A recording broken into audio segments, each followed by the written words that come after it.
ले तो उसका भी उद्धार हो जाता है। प्रश्न किया महाराज, किसी का हुआ है? हुआ हो तो कृपया बतलाएं। सूत जी महाराज कहते हैं हुआ है। किसका उद्धार हुआ है? प्राचीन काल में तुंगभद्रा तटे पूर्वम भूतपत्यानमोत्तमम् यत्र वर्णा स्वधर्मेण सत्यसत्कर्म तत्परः। कहते तुंगभद्रा नदी के तट पर एक आत्मदेव नाम के ब्राह्मण रहते थे। वहां पर सभी वर्णों के लोग अपने अपने कार्य को करते थे, पर ये आत्मदेव नाम के ब्राह्मण जो हैं, ये जाति से और कर्म से दोनों से ब्राह्मण थे। जाति से ब्राह्मण होना तो आसान है, जिस प्रकार से संत बन जाना तो आसान है। ब्राह्मण घर में जन्म मिल जाए ये तो फिर भी संभव है, पर कर्म से ब्राह्मण होना दादा बहुत कठिन है, बहुत मुश्किल है। और ये ब्राह्मण सत्य सत्कर्म तत्पर, सत्य बोलते, भगवान का भजन करते, सत्कर्म में तत्पर रहते। क्या नाम है? आत्मदेव पुरे तस्मिन् सर्ववेद विशारदा श्रोतम् स्माते सुविष्णा तोदितीया इव भास्करः। आत्मदेव पुरे तस्मिन्, आत्मदेव नाम। पर जानते हैं भगवान परीक्षा भी उसी भक्त की लेते हैं जिसको अपना समझते हैं। भगवान सबकी परीक्षा नहीं लेते। आप देखिए पृथ्वी में पापी जितने भी होंगे सब आनंद में होंगे। जो पाप करेंगे, दूसरे के साथ अन्याय करेंगे, व्यभिचार करेंगे, उनके घर में गलती से भी किसी को बुखार भी नहीं आएगी, कभी कोई परेशानी नहीं होगी। पर जो भगवान का भक्त होगा किसी ना किसी एक परेशानी में पड़ा मिलेगा। कभी धन की चिंता, कभी किसी की तबीयत खराब, कभी किसी अन्य बात की समस्या, एक परेशानी। क्यों? क्योंकि जो पापी होता है, ऐसे समझो विद्यालय में जो पढ़ने वाला छात्र होता है, होशियार छात्र होता है, टीचर मास्टर उसको कहाँ बैठाते हैं? क्लास में सबसे आगे। क्योंकि बच्चा होशियार है, पढ़ेगा, मेरी बात का जवाब देगा, जो नहीं आएगा उसको याद करेगा, प्रयास करेगा।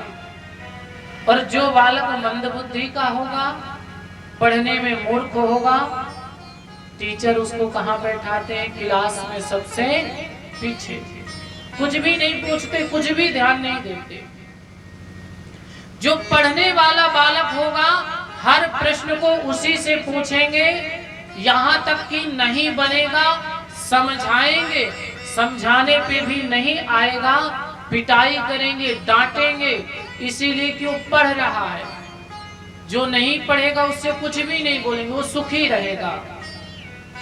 और जानते हैं उस डांट का, फटकार का, मार का रिजल्ट 1 वर्ष बाद पता चलता है। जब पेपर होता है, जो बेटा 1 वर्ष तक जो विद्यार्थी मार खाता है, गुरु की डांट सुनता है, वो परीक्षा में फर्स्ट आता है। और जो कभी डांटा नहीं जाता, वो 100 में से 1 हटा के 00 नंबर लाता है, फेल हो जाता है। ठीक इसी प्रकार से जो भगवान का भक्त है, भगवान उसको थोड़ी थोड़ी परेशानी, थोड़ा थोड़ा कष्ट देते हैं। क्यों? क्योंकि कष्ट आएगा, भगवान का नाम लोगे। कहा भी गया है, दुख में सुमिरन सब करें,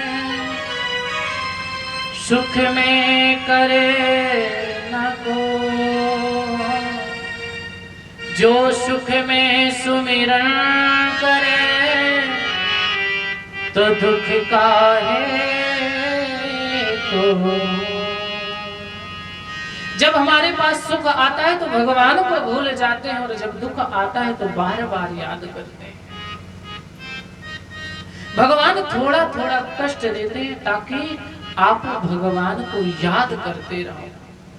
उसका रिजल्ट ये होता है, जिस भक्त के पास थोड़ा थोड़ा कष्ट होता है, उसके बालक होते हैं, अच्छे संस्कार को प्राप्त करते हैं, अच्छी सर्विस करते हैं, अच्छे भगवान के भक्त होते हैं।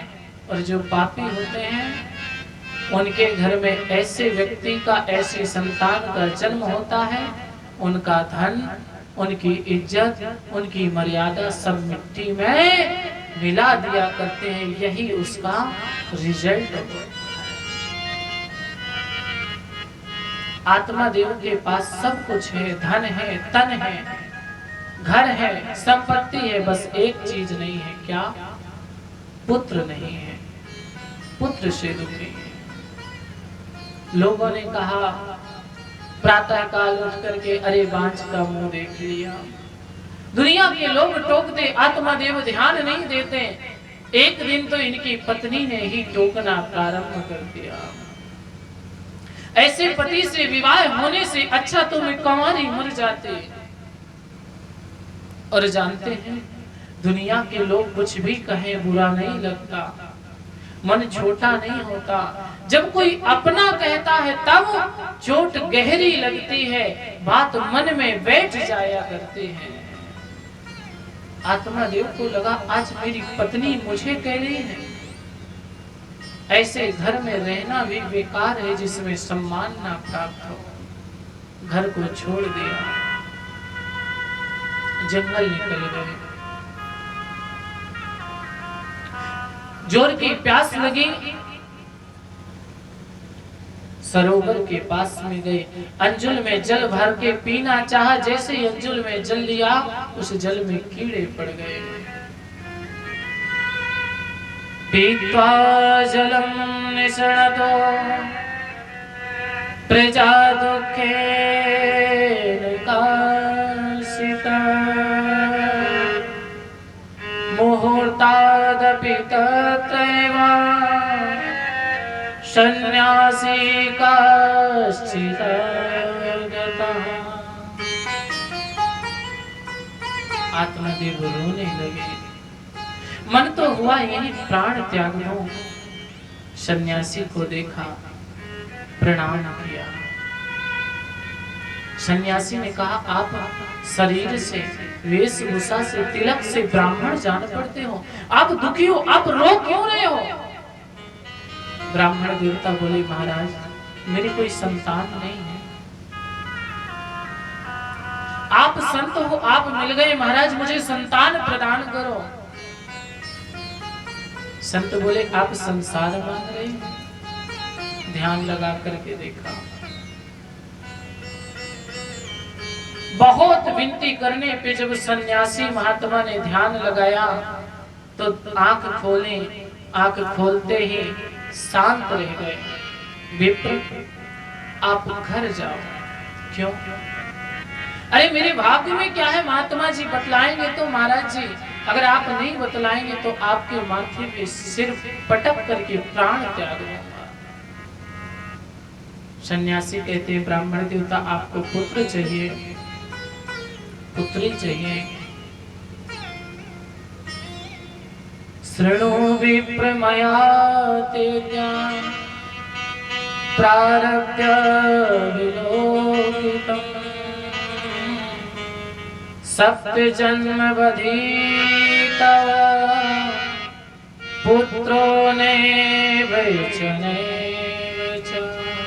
ब्राह्मण देवता, एक दो जन्म नहीं, आपके 7 जन्मों में ना कोई पुत्र है ना कोई पुत्री है। इतनी बात सुनते ही ब्राह्मण को बहुत दुखी हुआ। महाराज अब तो मुझे पुत्र ही प्रदान करो।